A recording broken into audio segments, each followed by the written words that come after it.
आम हेलु बालेश्वर आमर गोटे मात्र लक्ष्य है वयसलेस मान करवा। गोपाल गाँव पापाली एथर 4टा बिस्किट पैकेट डोनेट कर चलती श्रावण मास। ए मासरे लोक मैंने निज मनस्कामना पूरा हबार आशा नहीं कि शिव मंदिर को जाऊँच पांढालिया को। ए गोटे मास लोक मैंने नॉनवेज भी छाड़ीदे आ भल भल कम करके पुण्य अर्जन करेंगे। हेले कौन सतरे खाली शिव मुंडे पानी ढाली देले सब मनस्कामना पूरा हो?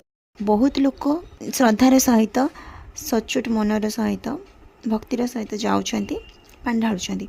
हेले आम भर किसी लोक एमती भी अच्छा पानी ढाली गला बेले आ फेरला बेले पाप करके आसुँच।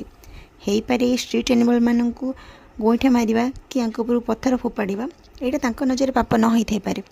हेले एटा तो पाप जो पानी आम शिव नौचु जदि खरारे किछि पानी एमान को भी पिया को दिंतु ताहले भगवान जल्दी खुशी होते। खाली रे कौन जलदान महापुण्य कहुई कि आ गोटे मस कहीं वर्षटा जाक सबू मास सबुदिन भी आम भल कम कर पुण्य अर्जन कर। 11 मासर पाप को कौन गोटे मासर पुण्य धोईदब?